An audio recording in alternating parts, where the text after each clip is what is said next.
Le 15 juin 2022, Kelly Ellard a sorti son premier ouvrage baptisé Tout ça pour mon poids. Journal intime d'une vie à lutter contre les kilos, chez Talent Éditions.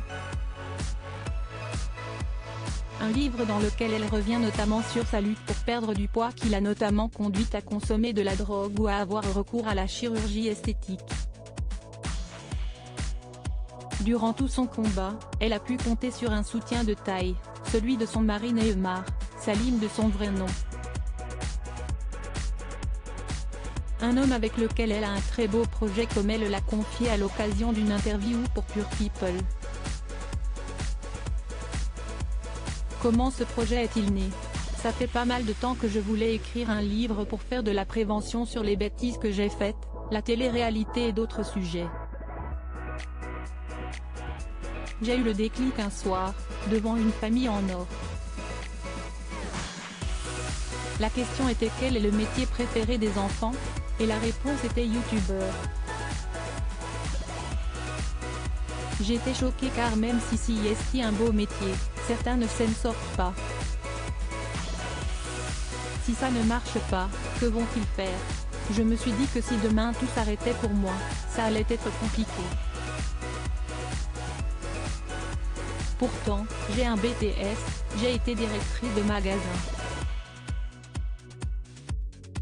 J'ai alors voulu parler de mon histoire, de mes regrets comme le fait d'avoir refait mes fesses, la pire erreur de ma vie. Si est une façon pour moi de tirer la sonnette d'alarme pour les jeunes concernant la chirurgie esthétique ou les filtres. Nous devons les influencer de façon positive. Je voulais aussi dénoncer le fait que j'ai été victime d'harcèlement moral quand j'ai fait les ch'tis. Neymar vous a récemment redemandé en mariage. Racontez-nous comment cela s'est passé. On a fait un premier mariage à Las Vegas, en 2014, note de la rédaction. On avait envie. On s'était dit qu'on allait l'officialiser en France en rentrant.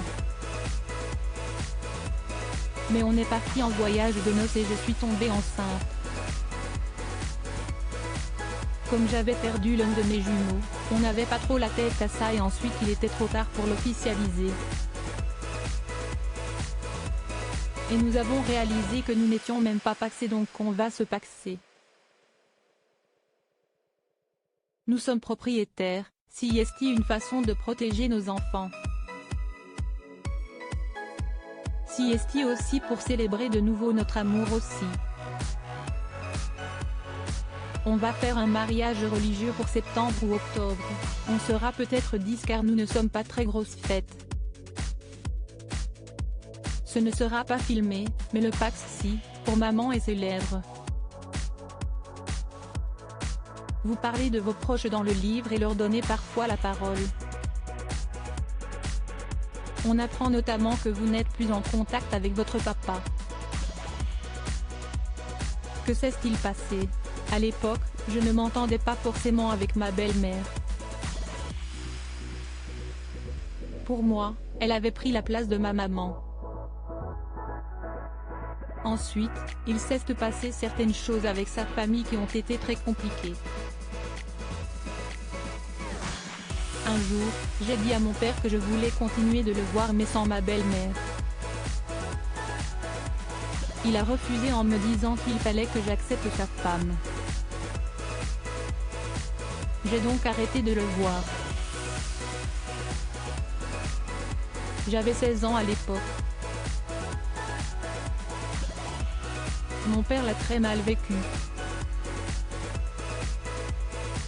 Il a déménagé dans le sud ensuite et j'ai laissé couler jusqu'au jour où je suis devenue maman.